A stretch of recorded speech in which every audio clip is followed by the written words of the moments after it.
বিশ্বনবী খাটের মাঝখানে শুইলেন, ডান দিকে শোয়ালেন আলীকে, বাম দিকে শোয়ালেন ফাতেমাকে। এবার মেয়ের জামাইকে আর মেয়েকে বোঝাতে লাগলেন, নসিহত করতে লাগলেন, গল্প শোনাতে লাগলেন। কি রোমান্টিক শ্বশুর! এরকম রোমান্টিক শ্বশুর পৃথিবীতে দ্বিতীয়টা খুঁজে পাওয়া যাবে? সুবহানাল্লাহ পড়েন। বিশ্বনবীও কিন্তু কালেকশন করতেন।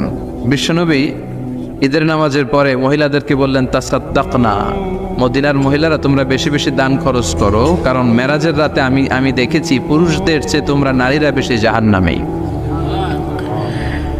নারীরা বলল, কেন রাসূল, আমরা জাহান্নামী কেন, আমগো দোষ কি? বিশ্বনবী বললেন, দুই কারণে। তুকসিরনা লাআনা, তোমরা বেশি বেশি মহিলাদেরকে লানত দাও। রেগে গেলে নারীরা বলে, হেতের উপরে আল্লাহর ঠেড়া হইতো, হেতের উপরে আল্লাহর গজব হইতো, বলে না? তো এক নারী আরেক নারীকে এরকম গালি দাও, ভর্ৎসনা করো, লানত দাও, এটা এক কারণ। আরেক হচ্ছে তাকফুরনাল আশিরা, তোমরা স্বামীর নাশুকরি করো। মায়েরা, বোনেরা, যাদের কানে আমার মাইকের আওয়াজ যায়, স্বামীর নাশুকরি করবেন না, এটা বড় কবিরা গুনাহ। আপনি অনেক আল্লাহর ওলি হতে পারেন, নামাজি হতে পারেন, কিন্তু আপনার স্বামী যদি আপনার উপর নাখোশ থাকে, জান্নাতের দরজা আপনার জন্য খুলবে না। বিশ্বনবী ফাতেমারে বললেন, ফাতেমা, আলী কোথায়? ফাতেমা বলল, আপনার জামাই আলী আমার সাথে ঝগড়া করে বাইরে গেছে। বিশ্বনবীর চেহারাটা আগুনের গোলার মতো লাল হয়ে গেল। বিশ্বনবী ডেকে বললেন, ফাতেমা, তুমি বিশ্বনবীর মেয়ে হতে পারো, কিন্তু আলী তোমার স্বামী। আলী যদি তোমার উপর নাখোশ থাকে, জান্নাতের দরজা তোমার জন্য খুলবে না। কোথায় গেছে আলী, কোথায়? বললেন যে মসজিদে নববীতে গেছে। বিশ্বনবী যে দেখলেন বালির উপরে আলী শুয়ে আছে। বিশ্বনবী মজা করে ডাক দিলেন, ইয়া আবা তোরাব। তোরাব অর্থ বালি, তোরাব মানে কি?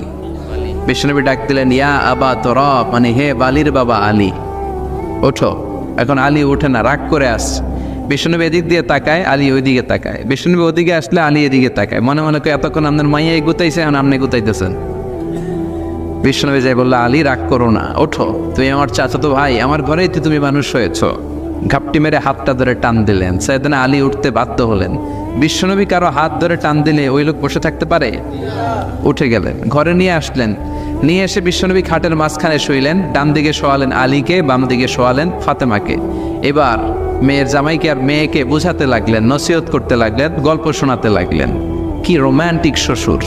এরকম রোমান্টিক শ্বশুর পৃথিবীতে দ্বিতীয়টা খুঁজে পাওয়া যাবে? সুবহানাল্লাহ পড়েন। বিশ্বনবীর কাজে ছিল ঝগড়া লাগলে এরকম মিলায়া দেওয়া। কি করা? মিলায়া দিবেন। সমাজে অনেকে আছে ঝগড়া লাগলে আরো লাগায়া দেয়, আছে না নাই? আগুন লাগলে কি দিয়ে নিবান? পানি ডালতে হয়, অনেকে তেল ডালে। কি ডালে? তো আগুন আরো জ্বলে ওঠে। বিশ্বনবী বললেন, না, খবরদার, ইসলাহু যাতিল বাইন, মিলায় দিবেন। স্বামী স্ত্রীর ঝগড়া মিলায় দেন, ভাইয়ে ভাই কোপাকুপি মিলায় দেন, এলাকায় এলাকায় গ্রামে গ্রামে মারামারি না লাগাইয়া মিলায় দেন। জান্নাতে আপনার ঘরটারে বড় করে দিবে কে? বিশ্বনবীর কাজ ছিল মিলায় দেয়া। বিশ্বনবী মক্কা থেকে মদিনায় হিজরতের আগে মদিনায় দুইটা গোত্র ছিল।